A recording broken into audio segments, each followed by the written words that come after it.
축구팬 여러분 안녕하십니까. 드디어 제가 목 상태를 어느 정도 회복하고 정상적으로 프리뷰와 리뷰에 대해서 여러분께 말씀드릴 수 있는 시간이 드디어 다가왔습니다.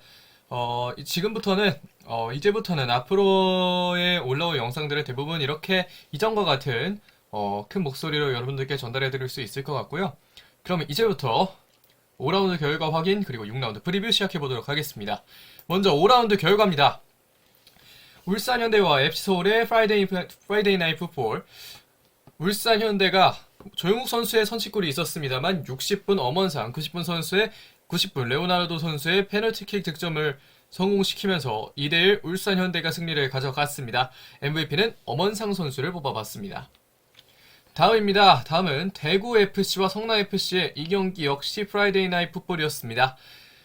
전반 5분 전성수 선수가 먼저 득점에 성공한 성남FC, 그러나 대구FC가 22분, 47분, 65분 각각 득점에 성공하면서 3대1 승리를 가져갔습니다. 개인적인 MVP 마지막에 상의 탈의 세리머니를 했던 라마스입니다. 자, 다음 경기 보겠습니다. 다음 경기 토요일 2시에 열렸던 제주유나이티드와 전북현대의 경기입니다. 전북현대의 공격진이 상당히 강력하기 때문에 개인적으로 전북현대 승리를 예상했습니다만 주민규 선수와 김주공 선수가 각각 11분과 85분에 득점을 성공시키면서 2대0 제주유나이티드가 승리를 가져갔습니다. 개인적인 MVP는 주민규 선수입니다. 자, 다음 경기 보겠습니다. 다음 경기는 수원 삼성과 포항 스틸러스의 약 100번째 맞대결이었습니다. 임상엽 선수가 57분 페널티킥 득점을 성공시킨 이후에 김건희 선수가 두 번째를 얻어낸 PK를 성공시키면서 1대1 경기가 종료됐습니다. 따라서 수원 삼성과 포항 스틸러스의 경기는 33승 34무 33패 양 구단에 모두 같은 결과가 나오면서 경기가 종료됐습니다. 개인적인 MVP 포항 스틸러스의 고영준 선수였습니다. 다음 경기 보겠습니다. 다음 경기 인천 유나이티드와 김천 상무의 경기입니다. 인천 유나이티드가 홈에서 16분 모거서 선수의 무각 슈팅으로 득점에 성공하면서 1대0 승리를 가져갔습니다. 개인적인 MVP 오른쪽과 왼쪽 어느 곳에서든 좋은 활약 펼쳐줬던 김보섭 선수입니다.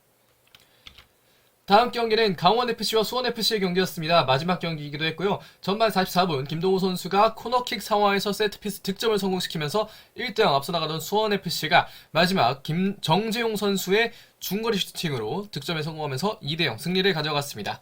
개인적인 MVP는 수원FC의 골문을 지킨 유현 선수입니다. 그럼 이제 승부 예측에 관해서 이제 말씀을 드려야 하는데, 네, 보시다시피 개같이 멸망을 했습니다. 할 말이 없고요. 여러분들은 제 예측을 보고 따라하시지 말기를 바랍니다. 자, 이제부터는 그럼 6라운드 프리뷰 시작해 보도록 하겠습니다. 첫 번째 경기 수원 삼성과 강원 FC의 경기입니다. 수원 삼성의 현재 순위는 8위, 강원 FC의 현재 순위는 7위입니다. 지난 시즌 전적 1승 1무 1패 동률의 성적을 가져갔습니다. 이 경기는 3월 19일 2시 수원 월드컵 경기장에서 벌어질 예정입니다. 관전 포인트 보겠습니다. 먼저 수원 삼성입니다. 그로닝은 언제쯤 살아날지가 굉장히 의문입니다. 사실 그로닝, 김건희, 오현규 이 세 명의 삼각편대가 살아나야 수원 삼성의 공격진이 조금 더 좋은 활약을 보여줄 텐데 그로닝 선수가 살아나지 못하면서 수원 삼성은 어떻게 봐도 지금 공격진에서는 상당히 아쉬움을 드러낼 수밖에 없는 상황입니다.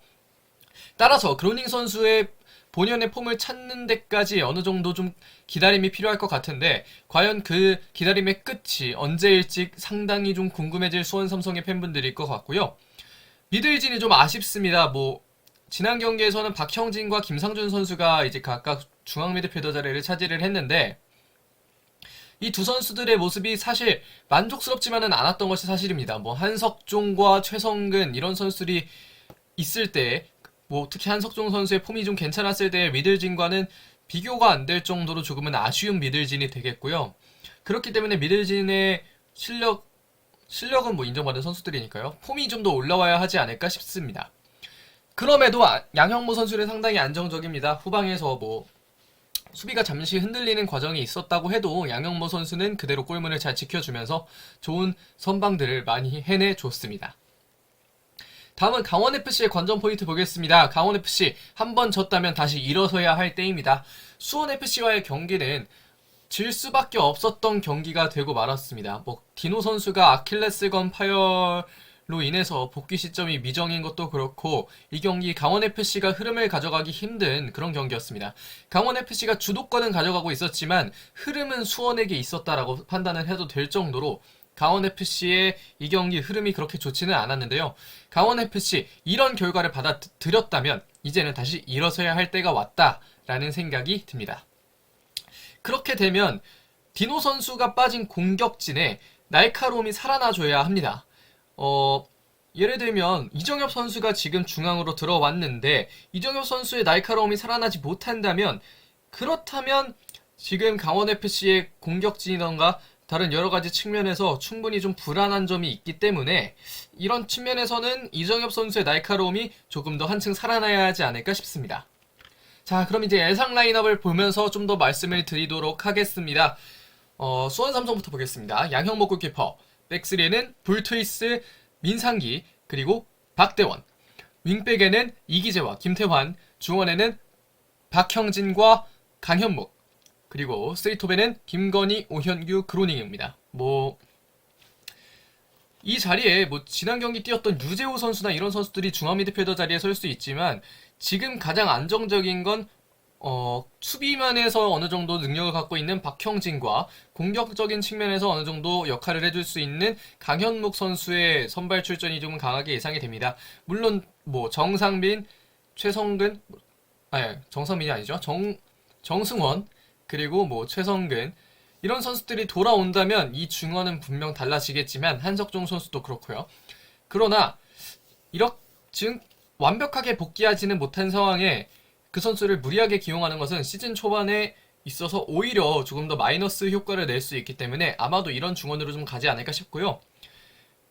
민상기 선수는 좀 괜찮은 것으로 보입니다. 지난 경기에서도 꽤 괜찮은 활약을 보여줬고 그러면서 볼트위스 민상기 대신 오른쪽에는 박대원 선수인데 지난 경기 박대원 선수가 이제 출전을 했습니다. 그런데 개인적으로는 이한도 선수를 한 번 더 써왔으면 좋겠다라는 생각이 있지만 선수 기용은 감독의 고유 권한이니까요. 제가 뭐라고 할 수 있는 게 아닙니다. 스리톱은 그로닝 선수가 가운데에서 살아나주지 않으면 수원 삼성의 공격이 상당히 무뎌질 수 있다라는 점을 한번 좀 짚고 넘어갔으면 좋겠고요. 이제는 강원FC 보겠습니다. 강원FC 유상원 골키퍼, 백스리에는 김영빈, 서민우, 임창우, 윙백에는 강지훈과 정승용, 중원에는 코바야시와 김동현, 그리고 두 명의 맷잘라 내지는 윙어, 김대원과 양현준, 톱에는 이정협입니다. 아무래도 가장 키가 될 자리는 이 자리, 이정엽 선수의 자리입니다. 이정엽 선수가 디노의 빈자리를 잘 메워줘야 할 텐데요. 이정엽 선수가 시즌 초반에 폼을 얼만큼 올릴 수 있느냐가 강원FC 과연 이번 시즌 파이널 A 갈 수 있느냐 없느냐를 향방을 가를 그런 것이 될 수 있기 때문에 이정엽 선수의 폼이 빨리 올라와서 득점력을 회복하는 것이 상당히 중요하겠습니다. 나머지는 김동현 선수가 수비적인 롤을 맡는다면 코바야시는 조금 더 터프하게 들어가면서 공격에 영향을 미칠 수 있는 선수라고 말씀을 드릴 수 있겠고요. 윙백진은 상당히 폼이 좀 괜찮습니다. 정승용 선수든 강준 선수든 혹여나 얀손 선수가 리그에 적응을 한 이후에 얀손이 오른쪽 스토퍼 내지는 가운데로 들어가고 오른쪽에 임창우, 왼쪽에 정승용 내지는 스페타노프가 들어간다고 해도 강원FC의 라인업은 상당히 안정적입니다. 그렇기 때문에 이정엽 선수가 살아난다면 이 좋은 라인업에 방점을 찍어줄 수 있기 때문에 이정엽 선수가 살아나기를 강원은 정말 바라지 않을까 싶습니다. 자, 그러면 수원 삼성과 강원FC의 경기 프리뷰는 이 정도 하겠고요. 자, 다음 경기는 FC서울과 제주유나이티드의 경기입니다. 지난 시즌에는 FC서울이 제주유나이티드를 상대로 3패를 거뒀고 이는 다시 말해 제주유나이티드가 FC서울을 상대로 3승을 거뒀다는 의기인데요. 과연 이번 경기 어떻게 될지 간단하게 보겠습니다. 이전에 좀 미리 말씀을 드리자면 FC서울도 울산현대와 비슷하게 현재 코로나 이슈를 겪고 있습니다. 따라서 코로나 이슈를 겪고 있는 팀들의 경우 그 팀이 있는 경기는 라인업 예측은 하지 않도록 하겠습니다. 자, 그러면 관전 포인트 보겠습니다. 먼저 FC서울입니다. 조용욱 선수의 폼이 많이 올라온 것 같습니다. 지난 울산현대와의 경기에서도 조용욱 선수가 좋은 턴 동작 이후에 슈팅 마무리까지 깔끔하게 나아가면서 조용욱 선수가 폼이 상당히 많이 올라왔다는 것을 증명을 했는데요. 과연 조용욱 선수가 이번 제주유나이티드와의 경기에서도 본인의 좋은 폼을 보여줄 수 있을지 상당히 기대가 됩니다. 다만 역시 문제는 FC서울의 베테랑 에너지 레벨이 될 것 같습니다. 베테랑 선수들이 좀 많이 뛰어줘야 하는 FC 서울입니다. 그러면서 아무래도 베테랑 선수들이 후반을 넘어가면 지치는 모습이 좀 많이 보이고 있고, 그렇기 때문에 베테랑의 에너지 레벨을 잘 유지시켜 주는 것이 안익수 감독의 어떤 미션이 될 수 있지 않을까 싶습니다. 마지막으로 코로나 문제는 어떻게 되나, 이것이 상당히 문제인데요.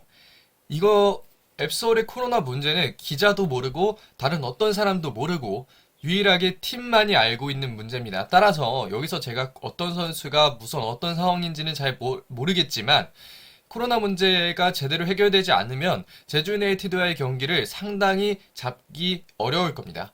왜냐하면 뭐 다른 많은 분들도 알고 계시겠지만, 코로나로 인해서 주전이 10명 가까이 빠진 상태에서 현재 폼이 올라오고 있는 제주를 만난다는 건 상당히 쉽지 않은 일이고, 안익수 감독이 자신감을 갖고 계실지 아니면 조금은 어렵다고 판단하실지 모르겠지만, 어쨌거나 17명이 남아있다면, 부상자를 포함해도 17명이 남아있다면 FC서울은 경기를 그대로 진행하게 될 것 같습니다. 다음은 제주 유나이티드 보겠습니다. 제주 유나이티드 공격진이 점점 더 살아나고 있습니다. 제르소, 링, 주민규, 어느 공격진을 봐도 모두 살아나고 있고, 그들을 대체할 수 있는 김주공 선수 역시 상당히 좋은 모습을 보여주고 있습니다. 그러면서 제주 유나이티드의 공격진의 파괴력이 상당히 높아지고 있고, 그것은 전북현대의 꽤 괜찮은 수비를 뚫어내는 결과를 가져오기도 했는데요. 과연 제주 유나이티드가 앱서울과의 경기를 만약에 진행을 하게 된다면 얼마나 좀 더 좋은 활약을 보여줄지 상당히 좀 기대가 되는 부분입니다. 다음으로 정우재의 컨디션은 어떻게 될지 좀 궁금해집니다. 정우재 선수가 지난 경기 부상을 당하면서 교체 아웃이 됐는데요. 과연 정우재 선수가 얼마나 지금 폼이 좀 괜찮은지, 부상 부위가 어느 정도로 많이 회복이 됐는지, 이런 것들이 제주 유나이티드 입장에서는 상당히 좀 체크하는 것이 좀 많이 도움이 될 것 같습니다. 마지막으로 분위기를 타고 있습니다. 제주 유나이티드의 경우에는 뭐 전북 현대도 잡았고, 1차전 포항에게 진 것을 제외를 하면 실점의 수도 상당히 적고 득점 페이스는 점점 더 올라오고 있는 아주 좋은 분위기를 타고 있거든요. 그렇기 때문에 제주 유나이티드의 이번 경기 앱서울이 실제 본래 전력이었다면 조금 더 보는 재미가 있었을 것 같은 경기인데, 앱서울의 전력이 지금은 완벽하지 않기 때문에 안타깝게도 이 경기를 이전에 제가 예상했던 것과는 좀 다르게 조금은 아쉬운 경기를 보게 될 수도 있지 않을까 싶습니다. 자, 그러면 이 경기는 이 정도까지만 프리뷰를 해보겠고요. 다음 경기 전북현대와 김천상무의 경기입니다. 전북현대는 현재 순위 11위, 김천상무의 현재 순위는 5위가 되겠습니다. 이 경기는 3월 19일 7시 전주 월드컵 경기장에서 열릴 예정이고요. 지난 시즌 전적엔 당연히 없습니다. 관전 포인트 보겠습니다. 왜 타팀 팬들이 상식 종신을 외치는지 좀 알아야 하지 않을까 싶습니다. 뭐 여러 K리그 유튜브나 아니면 역시 좀 대표격인 우리 직위원정대를 보시는 분들도 아시겠지만, 상식 종신을 외치는 분들이 정말 많습니다. 각 커뮤니티에서도 그렇고요. 근데 이 상식 종신을 외치는 분들이 전북현대 팬들이 아니라는 게 너무 큰 문제인데요. 사실 본인 팀의 감독에게 종신을 외치는 것은 정말 기분 좋은 일인데, 그것을 타 팀의 팬들이 외친다는 것은 정말 좋지 않은 일입니다. 그렇기 때문에 전북현대에서는 왜 타 팀 팬들이 상식 종신을 외치는지, 그것을 좀 본질적인 문제를 뚫어야 하지 않을까 싶습니다. 다음은 백승호는 홀딩 미드필더가 아니다라는 점도 좀 말씀을 드리고 싶은데, 센터백의 박진섭을 기용하다 보니 백승호 선수에게 가해지는 수비 부담이 상당히 늘어나고 있습니다. 이것에 조금 더 백승호 선수에게 조금 더 많은 무게를 주게 하는 것은 백승호 선수를 제외한 미드필더 2명을 약간은 중앙 미드필더 내지는 공격형 미드필더의 성향을 갖고 있는 선수들을 파트너로 기용하는 것인데, 백승호 선수는 그렇다면 본래의 패스 플레이가 아니라 홀딩으로서의 플레이에 집중을 해야 되는데, 백승호는 플레잉 스타일이 홀딩 미드필더와는 약간은 거리가 있는 스타일이기 때문에 이것은 백승호 선수의 단점을 부각하고 장점은 줄이는 그런 기용이 좀 아닌가 싶습니다. 그렇기 때문에 구자룡이든 최보경이든 어떤 선수든 센터백을 기용하고 박진섭 선수를 홀딩으로 좀 두는 것이 가장 좋지 않을까 싶고요. 3연패를 당했습니다. 이제는 물러설 곳이 없습니다. 포항, 울산, 제주 다 강력한 팀이지만 전북현대라는 팀의 위상을 생각해 봤을 때 이 팀들을 못 잡을 이유가 이렇게까지 못 잡을 이유는 없다라고 판단이 되는데 과연 전북현대는 얼마나 좀 회복을 해서 경기를 진행하고 있는 상황이 나올지 한번 지켜보시면 좋을 것 같습니다. 김천 상무는 수비진의 집중력 문제가 늘 지적이 되고 있습니다. 인천 잔디가 물론 어렵죠. 인천 잔디가 어려운데 그럼에도 불구하고 패스 미스가 이렇게 많이 나온다는 건 수비진에서 집중력을 조금 더 올려줘야 한다는 얘기가 될 수밖에 없습니다. 사실 제가 지난 여러 경기 프리뷰하면서도 말씀드렸지만 이 수비진의 집중력이 가끔씩 이렇게 떨어지는 모습이 좀 나오는 김천입니다. 따라서 수비진 집중력 문제를 좀 해결을 해야겠고요. 공격진들의 합도 좀 잘 맞아야 되지 않을까 싶습니다. 결국은 수비진이나 공격진은 아직까지는 좀 맞지 않는다라는 얘기가 되겠는데 이 수비진이든 공격진이든 해야 할 것을 잘 해주지 않으면 이전에 레알 김천이라고 불렸던 김천 상무가 본인들이 원하는 순위를 가져가지는 조금 어렵지 않을까 싶습니다.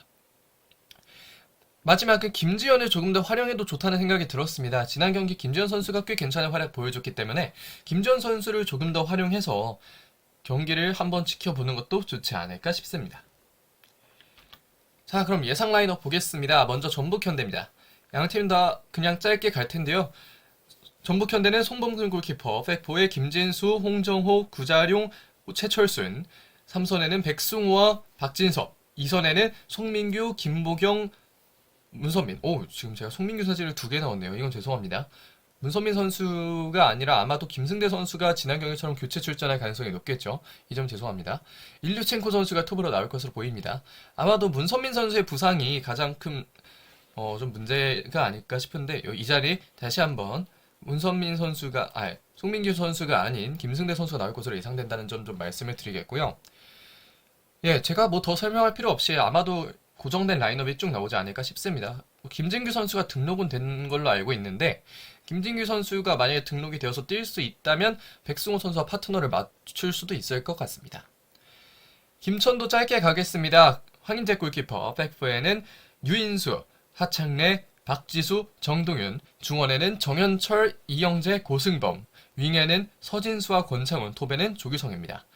아무래도 지금 백포 라인이 조금은 흔들리고 있습니다. 가운데서 라벌피아나 플레이를 펼치는 정현철 선수도 조금의 폼이 좋지 않은 상황이고요. 따라서 이 선수들의 좋은 활약이 상당히 좀 중요해지는 김천이 되겠습니다. 자, 그러면 전북현대와 김천 상무의 프리뷰는 이 정도까지 하겠습니다.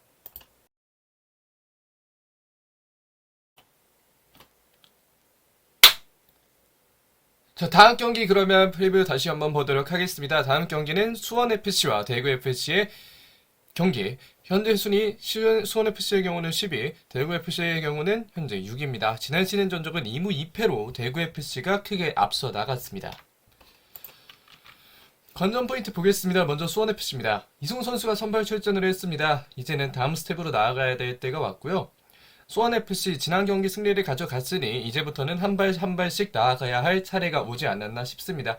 아무래도 수원FC가 지난 시즌에도 그렇고 이번 시즌에도 그렇고 슬로우 스타터로서의 기질이 좀 많이 보이고 있는데 그런 측면에서 수원FC는 이제부터 좀 시작하는 팀이다라는 마인드를 가지고 경기를 진행하는 게 오히려 수원FC에게 조금 더 좋은 마음가짐이 되지 않을까 싶습니다.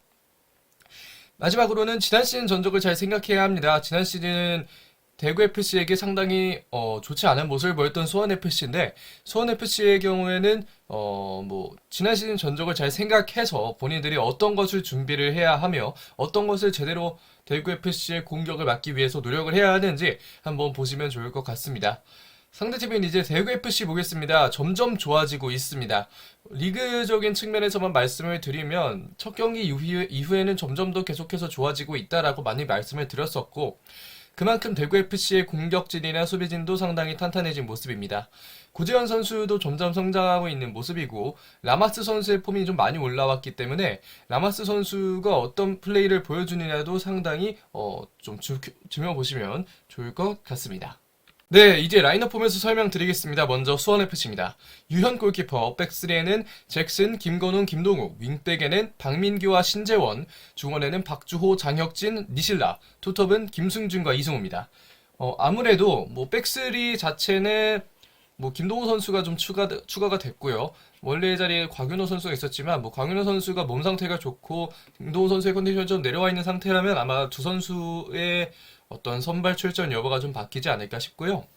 윙백에는 최근 국가대표 명단에도 뽑히면서 좋은 모습 보여주고 있는 박민규 선수가 제 역할을 해줘야 하고, 오른쪽 윙백에서는 신재원 선수가 최근에 좋은 폼을 보여주고 있기 때문에 신재원 선수가 어떤 경기를 펼치는지에 따라서 상당히 많이 갈릴 것 같습니다. 그리고 중원에 박주호 선수와 니실라 선수가 버티고 있는데 추가로 장혁진 선수가 들어왔습니다. 장혁진 선수 들어오면서 확실히 수원FC의 중원에 조금 더 활기를 띠고 있다라는 생각을 좀 많이 하게 됐고요. 그러면서 중원 연결에 이어서 투톱에는 스몰 조합, 김승진과 이승우 선수가 조합으로서 활동을 하고 있습니다. 뭐 제가 보기에 지금 라스가 없는 상황에서 김승준 선수와 이승우 선수만한 조합이 없다고 보고, 김승준 선수의 또 스피드나 이런 것들이 분명 수원FC의 공격을 살려줄 수 있는 측면이 있기 때문에 수원FC 입장에서는 그런 점들을 잘 생각을 해서 플레이를 해야 되지 않을까 싶습니다. 라스와 무릴로 선수는 아무래도 A매치 기간 이후에 복귀하지 않을까라는 생각이 많이 듭니다. 그럼 이제 대구FC 보겠습니다. 대구FC는 오승훈 골키퍼, 백스리에는 박병현, 정태욱, 조진우, 윙백에는 안용호와 이태희, 중원에는 라마스와 이진용, 1선과 2선에는 세징야, 김진혁, 고재현입니다. 아무래도 원래 톱 자리에 섰던 에드가 선수의 부상이 상당히 뼈아플 것 같습니다. 그러면서 김진혁 선수가 있었던 왼쪽 센터백 자리에는 박병현 선수가 들어가고 김진혁 선수가 그대로 톱으로 올라갈 것으로 보이고요. 왼쪽 윙백으로 괜찮은 모습 보여줬던 안용호 선수가 이번에는 크로스의 타겟이 김진혁 선수로 조금 높이가 낮아졌기 때문에 그 점을 어떻게 가마 감독이 활용을 할까 상당히 좀 궁금해지는 부분입니다.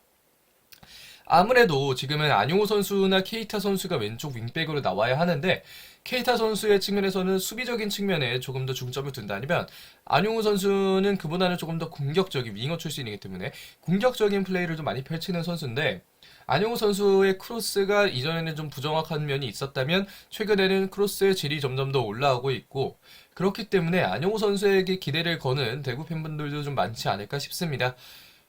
뭐 추가로 조금 더 말씀을 드리면 조진우 선수가 지금은 오른쪽 센터백 조합에 오른쪽으로 가 있는데, 뭐 홍정훈 선수의 복귀 시점이나 여러 가지를 생각했을 때 어떤 선수가 나올지는 뭐 계속적으로 지켜보시면 좋지 않을까 싶습니다.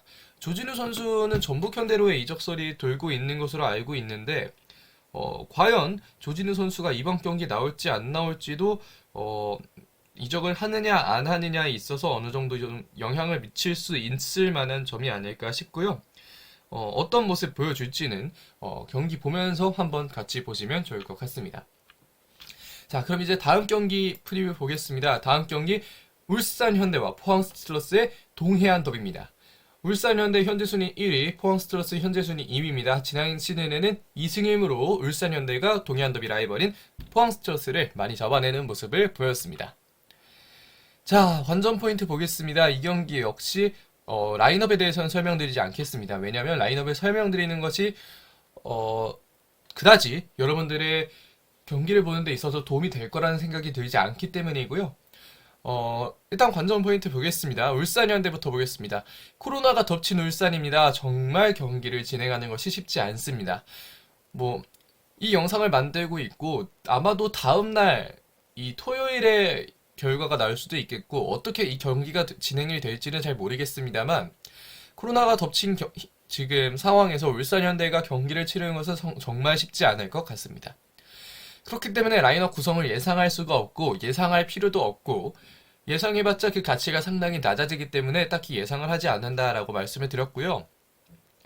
최기훈이 증명할 시간이 다가오지 않나 싶습니다. 최기훈 선수가 지난 아시아 챔피언스 리그 플레이오프에 포트 FC를 상대로 상당히 센스 있는 득점을 선보이는 등 좋은 활약 보여줬거든요. 물론 경기 전체적인 측면에 있어서는 아직 어린 선수라는 것을 좀 보여주는 플레이도 몇 번 있었고, 위치 선정적인 측면에서도 박주영 선수가 어느 정도 좀 지적을 해주는데 여러 가지 측면이 있었는데, 과연 최기훈 선수는 어떤 플레이를 보여줄지 또 많은 분들이 기대를 해보셔도 좋을 것 같습니다.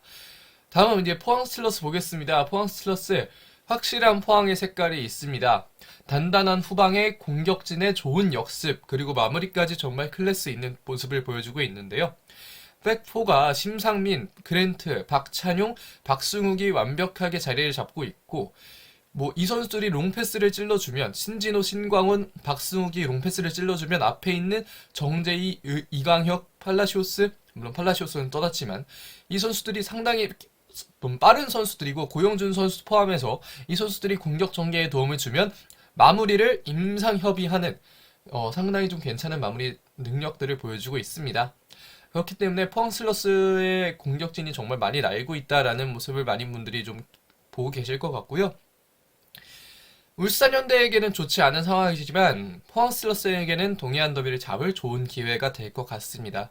아마 울산 현대는 이 경기를 치르고 싶어 하지 않을 것이지만 포항 슬러스의 경우에는 지금 현재 선두인 울산 현대를 잡는 것이 상당히 중요하게 보일 것 같습니다. 따라서 뭐 이 경기를 치르는 도의적인 측면에 관계없이 아마도 포항 슬러스는 경기를 좀 해보고 싶을 것이고, 울산현대 입장에서는 최대한 경기를 좀 안 하면 좋지 않을까라는 생각을 하고 있을 텐데, 이 어려운 상황에서 일단은 연맹은 경기 진행 결정을 내린 걸로 알고 있습니다. 그렇기 때문에 뭐 앞으로 이 기조가 이어진다면 지난 뭐 KBL의 사태를 다시 한번 반복하는 그림이 될 수도 있는데, 그 그림을 반복하지 않기를 바라지만 만약에 반복을 하게 된다면 형평성은 그대로 가져갔으면 하는 바람이 있습니다.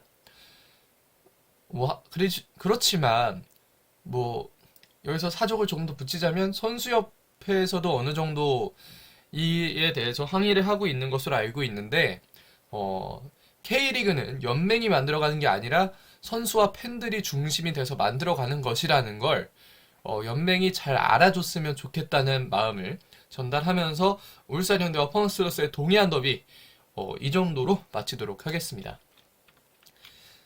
자, 그러면 마지막 경기 이제 한번 보겠습니다. 성남FC와 인천 유나이티드의 경기입니다. 성남FC 현재 순위는 12위, 인천 유나이티드의 현재 순위는 3위입니다. 지난 시즌 전적 1승 1무 2패로 인천 유나이티드가 한 발 앞서 나갔습니다. 자, 관전 포인트 보겠습니다. 먼저 성남입니다. 뒷심을 꼭 신경 써야 합니다. 성남FC 지금까지 아주 좋은 모습 보여주고 있다고 하기엔 좀 어렵고, 꼭 뒤에서 무너지는 경우가 좀 많이 발생하고 있는데, 이것을 잘 해결하지 못한다면 성남FC 현재 순위에서 벗어나기는 매우 힘들 것으로 보입니다. 어디가 문제일까라고 써놨지만 지금은 전반적으로 다 문제가 되고 있고, 뭐 백스리의 안정성은 어느 정도 올라온 것이 맞고 전성수 선수의 폼도 좀 올라오고 있는 것이 맞지만, 그럼에도 불구하고 성남FC가 여러 가지로 다 안 되고 있다는 건 분명히 시사하는 바가 있다고 생각이 됩니다. 따라서 성남FC는 어디가 문제일지 아무쪼록 좀 판단을 잘 해서 해결해 나가기를 바라겠고요. 이제 인천 유나이티드 관전 포인트 보겠습니다. 인천 전술의 중심은 김도혁입니다. 뭐 중원에서 메잘라를 사용한다라는 것은 많은 분들이 경기 보면서 알고 계시겠지만, 김도혁 선수의 활동량이 상당히 좀 인천 유나이티드의 경기에 도움을 많이 주고 있습니다.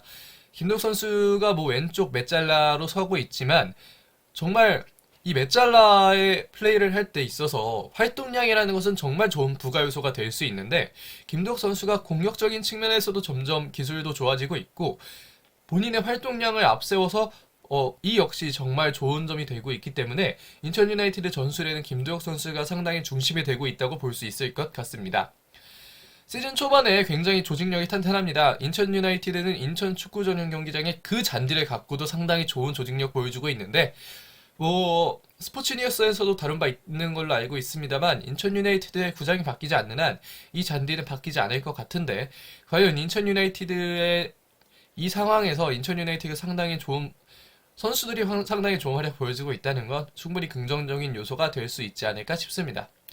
부상자들이 복귀하면서 완벽한 흐름입니다. 센터백 조합도 점점 더 좋아지고 있고 이주용, 오재석 이런 양쪽 측면에서의 클래스를 더해줄 수 있는 선수들이 돌아올 것으로 보이기 때문에 차차 A매치 기간 이후에는 조금 더 좋은 모습을 보여주지 않을까 싶습니다. 자, 그럼 이제 라인업법에서 말씀을 드리겠습니다. 먼저 성남FC입니다. 김영광 골키퍼, 백스리에는 권한규, 마상훈, 강희빈, 측면에는 이지훈과 이시영, 중원에는 이종성, 박수일, 이재원, 그리고 투톱에는 전성수와 엄승민입니다. 아무래도 이종호 선수와 팔라시오스 선수가 바로 뛰기에는 조금 어려움이 있을 것 같고요. 그렇지만 투톱의 엄승민과 전성수 조합은 상당히 좋습니다. 이 두 선수 어린 선수들이 속도도 빠르고 전성수 선수의 경우에는 마무리 능력도 상당히 좋기 때문에 아마도 이 투톱 조합이 어느 정도는 A매치 기간까지 A매치 기간까지 이 경기 하나만 남긴 했습니다만 이 경기까지는 어느 정도 갈 것으로 보이고요. 중원에 최근에는 박수일 선수가 조금 왼쪽 베찰라로서 좀 플레이를 하고 있는 경향이 있습니다.